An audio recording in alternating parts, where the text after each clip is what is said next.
ఇదే RTV app వార్తల్ని క్షణాల్లో చదివే అవకాశం ఉంటుంది. ఒక న్యూస్ పేపర్, ఒక టెలివిజన్ ఛానల్ మీ చేతుల్లో ఎప్పుడు. ఈ మధ్యకాలంలో సైబర్ నేరాలు చాలా విస్తృతంగా రిపోర్ట్ అవుతున్నాయి.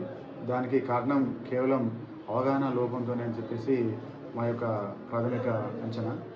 ఈ రకరకాల వస్తువులు వచ్చినాయని, లేదంటే ఇన్వెస్ట్మెంట్ చేస్తే డబ్బులు వస్తుందని, తర్వాత ఇంకా వేరే వేరే వస్తువులు ఇస్తామని, జాబ్ ఆపర్చునిటీ అని రకరకాల పద్ధతుల్లో సైబర్ నేరగాళ్ళు మోసం చేస్తూ ఉన్నారు. ముఖ్యంగా చూసినట్టయితే కనుక ఫేస్బుక్, ఇన్స్టాగ్రామ్ ఈ రెండు వాటిల నుండి ఎక్కువగా ఈ వాడేవాళ్ళు ఎక్కువగా దీనికి బాధితులుగా గురవుతున్నారు. సో ప్రజలందరికీ విజ్ఞప్తి ఏంటంటే, ఎలాంటి అన్వాంటెడ్ కాల్స్ కానీ, వీడియో కాల్స్ కానీ, ఆడియో కాల్స్ కానీ, తర్వాత లింక్స్ కానీ దయచేసి మీరు క్లిక్ చేయొద్దు. 1-2 సార్లు ఆలోచించాలి. డబ్బులు ఎట్టి పరిస్థితుల్లో వాళ్ళు డబ్బులు ఇస్తాము విత్ ఇన్ షార్ట్ పీరియడ్ అంటే కనుక అది ఎట్టి పరిస్థితుల్లో నమ్మవద్దు. దీనికి సంబంధించి విస్తృతంగా మేము అవగాహన కార్యక్రమాలు చేపట్టడం జరుగుతుంది. ముఖ్యంగా ఈ మధ్యకాలంలో కేవైసీ అప్డేషన్ కొరకు ఆధార్ కార్డు కానీ, తర్వాత ఓటీపీ నెంబర్ కానీ అడగడం జరుగుతూ ఉంది. బ్యాంకర్స్ ఎవరు కూడా మీ యొక్క ఓటీపీ కానీ, మీ యొక్క కేవైసీ గురించి ఆధార్ కార్డు కానీ ఫోన్లో అడగరు. కాబట్టి ఎట్టి పరిస్థితుల్లో వాటికి స్పందించవద్దు.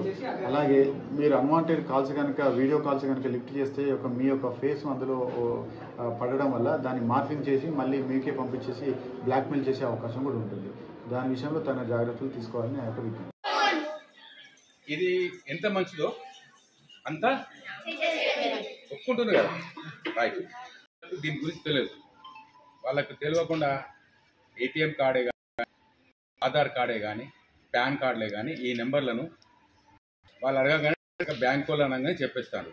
ఏ బ్యాంకర్ కూడా ఆధార్ కార్డ్ నెంబర్ అడగడు, ఓటీపీ అడగడు, తర్వాత పాన్ కార్డ్ నెంబర్ అడగడు. అది మీరు బాగా మీ తల్లిదండ్రులకు ఎక్స్ప్లెయిన్ చేయండి.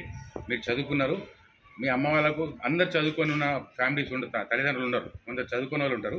వాళ్ళకు మీరు చెప్పండి, ఈ మూడింటి మీద మంచి అవగాహన చెప్పండి. ఇట్లా సైబర్ వాళ్ళు వచ్చినారు, పోలీస్ వాళ్ళు వచ్చి చెప్పడం జరిగింది అని మీరు అమ్మ నాన్నకి ఎక్స్ప్లెయిన్ చేయండి. మీరు చదువుకున్నారు కదా, మీరు అమ్మ నాన్నకి చెప్పాలనా వద్దా? అది మీ ధర్మం.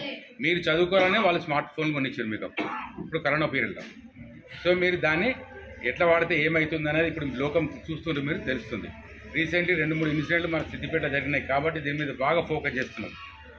మా సిపి మేడం గారు బాగా దీని మీద ఫోకస్ చేయమని, మా ఏసీపీ గారు, సిపి మేడం గారు, మా సిఐ గారు అందరు ఫోకస్ చేయమని ప్రతి స్కూల్కి పోయి మేము పిల్లలందరికీ ఎక్స్ప్లెయిన్ చేయడం జరుగుతుంది.